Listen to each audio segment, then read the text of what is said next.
ദൈവസ്വരൂപം പള്ളി കയറിയല്ലോ. എന്നിട്ടും ആരാ മണിയടിക്കുന്നേ? പോടാ നോക്കാം, വേഗം പോടാ. ആ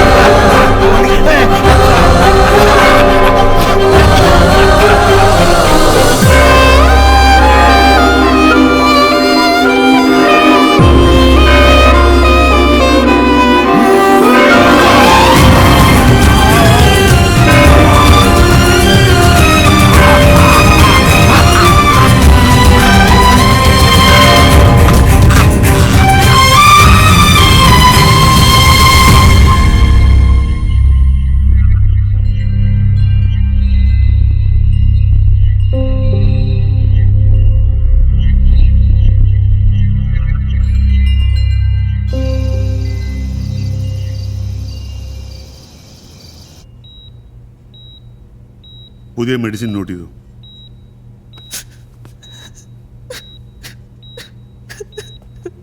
പ്ലീസ് ഒന്ന് പുറത്തേക്ക് നിൽക്കൂ.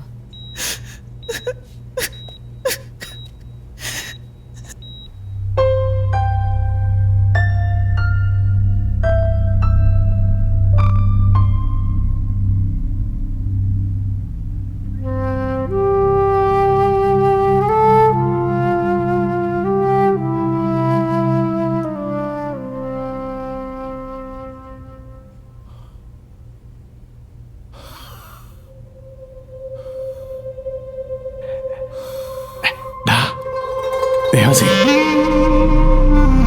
ദേവസി,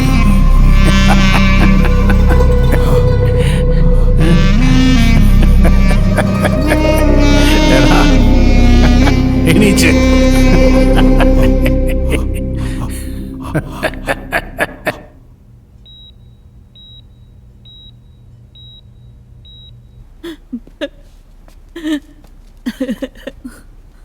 ഇപ്പൊ എങ്ങനുണ്ട് പാപ്പന്? വലിയ മാറ്റമൊന്നുമില്ല. അച്ചോ, ഞങ്ങളുടെ പാപ്പന് എന്തെങ്കിലും പറ്റുമോ? ആരെപ്പം മരിക്കണമെന്ന് ദൈവത്തിനല്ലേ അറിയൂ പൈലി. നമുക്ക് നമ്മുടെ പാപ്പന്റെ ആയുസിന് വേണ്ടി പ്രാർത്ഥിക്കാം. പൈലി, എന്താ അച്ചോ? അപ്പൊ 10-ാം തീയതിയിലെ ലേലത്തിന്റെ കാര്യം മറക്കണ്ട.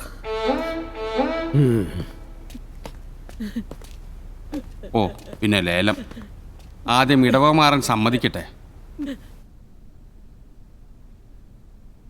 പാപ്പന്റെ ഇപ്പോഴത്തെ അവസ്ഥ വളരെ സീരിയസ് ആണ്. പ്രായത്തിലായില്ലേ, മരുന്നുകളൊന്നും ശരീരത്തിൽ ഏൽക്കുന്നില്ല. നമുക്ക് മറ്റെവിടെയെങ്കിലും കൊണ്ടുപോയാലോ? അമേരിക്കയിൽ ജോസെല്ലാം റെഡിയാക്കിയിട്ടുണ്ട്. ഇപ്പോഴത്തെ അവസ്ഥയിൽ പാപ്പനെ ഇവിടുന്ന് മാറ്റുന്നത് തന്നെ വളരെ റിസ്ക് ആണ്. ജീവൻ എത്രനാൾ പിടിച്ചു നിർത്താൻ പറ്റുമെന്ന് ഒരു ഉറപ്പും പറയാൻ പറ്റുകയില്ല.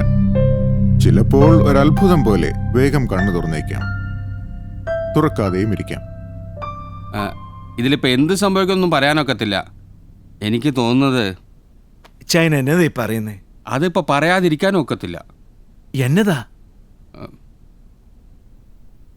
പാപ്പന് അന്ത്യകൂദാശ കൊടുക്കണം.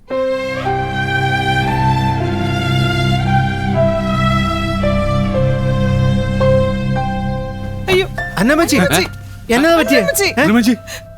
അന്നമ്മച്ചി,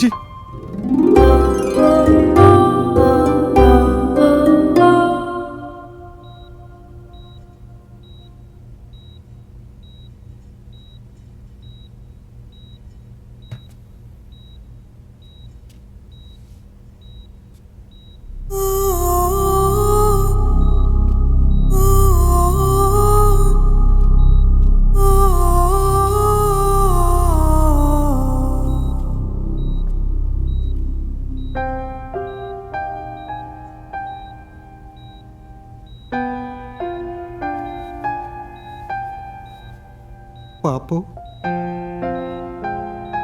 പാപ്പന് പോകണം. പാപ്പൻ തന്നെ ശരിയാക്കി.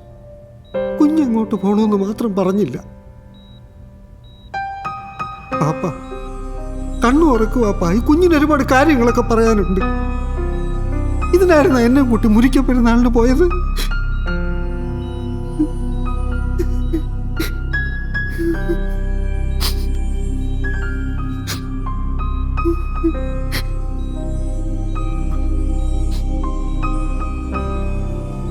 പാപ്പൻ കണ്ണു ഉറക്കുന്നതും കാത്ത് ഈ കുഞ്ഞ് പുറത്ത് തന്നെ ഉണ്ടാവും.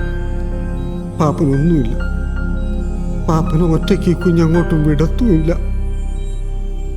പാപ്പൻ ഉറങ്ങിക്കോ, പാപ്പ ഉറങ്ങിക്കോ.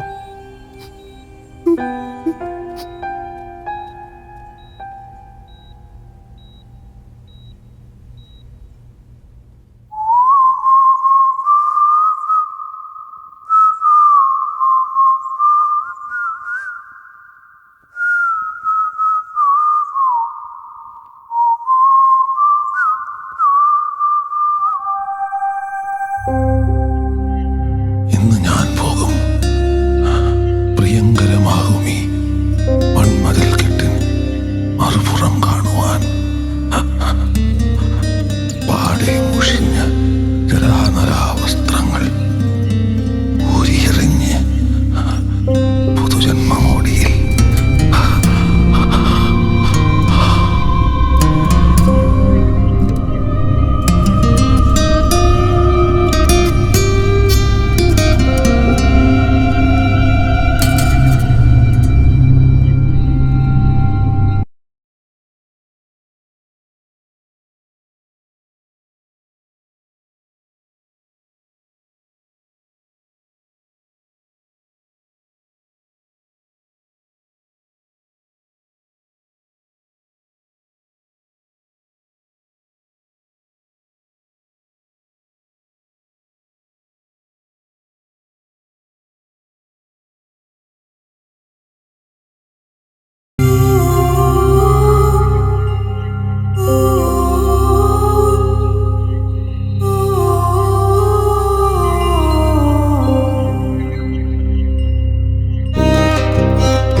നീയൊക്കെ ഒരാണാണോടാ? നാണം കെട്ടവന്മാര്. ദേ അകത്ത് മരിക്കാൻ കിടക്കുന്നത് ആരാടാ? പാപ്പം ബാക്കി വെച്ചെടുത്തുനിന്ന് നീയൊക്കെ ഉണ്ടാക്കിയിട്ടുള്ളൂ. ആ മനുഷ്യന് വേണ്ടി ഇതുവരെ നിനക്കൊക്കെ എന്നാ ചെയ്യാൻ പറ്റി? കുടുംബസ്നേഹമില്ലാത്ത നന്ദി കെട്ടവന്മാര്. അമ്മച്ചി, പാപ്പൻ ആരോടും ഒന്നും ചോദിച്ചിട്ടില്ല. ആകെ ചോദിച്ചത് ഒറ്റ കാര്യ, മുരിക്കിലേക്ക് പോണം. അത് നമുക്ക് നടത്തണം. എടാ, പാപ്പൻ പറഞ്ഞ് ഇപ്പൊ നടക്കണം. അങ്ങേരി ലോകം മുഴുവൻ ആഗ്രഹിച്ച് നടന്നില്ലേ? ദേ ഈ തെയ്യമേ കാണത്തില്ല. ഇച്ചായ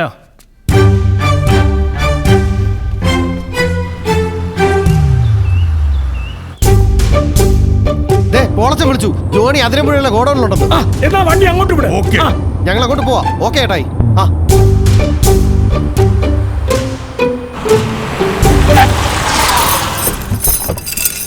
ജോണി, എന്തിനാ നിന്റെ ജോണി? എടാ ജോണി, എന്നെ പരിപാടിയാ കാണിക്കുന്നത്? എത്ര പ്രാവശ്യമായിട്ട് വിളിക്കാ? വിളിച്ചു ഒരുപാട് വന്നു. നീ കാര്യം പറയണ ബേബി. ഒരിക്കലെ പാപ്പന്റെ സ്ഥലം ഞങ്ങൾക്ക് തന്നെ വേണം. അത് പാപ്പന്റെ അവസാനത്തെ ആഗ്രഹം. ആ ജോണിക്ക് അറിയാമല്ലോ.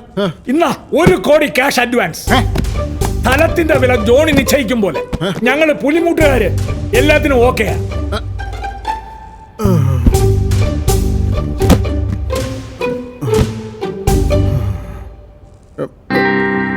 അപ്പൊ ശരിക്കും നിങ്ങളതങ്ങ് വാങ്ങാൻ തന്നെ തീരുമാനിച്ചു? ഞങ്ങളുടെ പാപ്പൻ മരിക്കാൻ കിടക്കുമ്പോ ഇവിടെ വന്ന് നാടകം കളിക്കണോ ജോണി? പറഞ്ഞ പണം ഞങ്ങൾ തരും, പക്ഷെ സ്ഥലം അത് പുലിമുട്ടിൽ കുടുംബത്തിന്റെ തന്നെ ആവണം. എഗ്രിമെന്റ് എഴുതി ഒപ്പിട്ട് ഇവരുടെ കൊടുത്തേക്കാം. എന്നാ അതെ, ഈ സിനിമയിലൊക്കെ കാണുന്ന ഒരു സ്ഥിരം ജീൽ ഡയലോഗാ. എന്നാലും പറയുക 25. അത് മതി ജോണിക്ക്. 50 ജോണിച്ച് ചുമ്മാ പറഞ്ഞ. പാപ്പൻ ചേട്ടന്റെ സ്ഥലം പാപ്പൻ ചേട്ടന്റെ പേരിൽ ഇന്ന് എഴുത്തരും ജോണി. അത് പക്ഷേ നിങ്ങളൊന്നും കണ്ടിട്ടല്ല. പാപ്പൻ ചേട്ടൻ മുറ്റ. അല്ലെങ്കിൽ പിന്നെ ഞാൻ ചത്ത് മേളിൽ ചെല്ലുമ്പോ പുള്ളിക്കാരൻ എന്നെ വെറുതെ വിടുവോ? ഇല്ലില്ല ഏ? ആ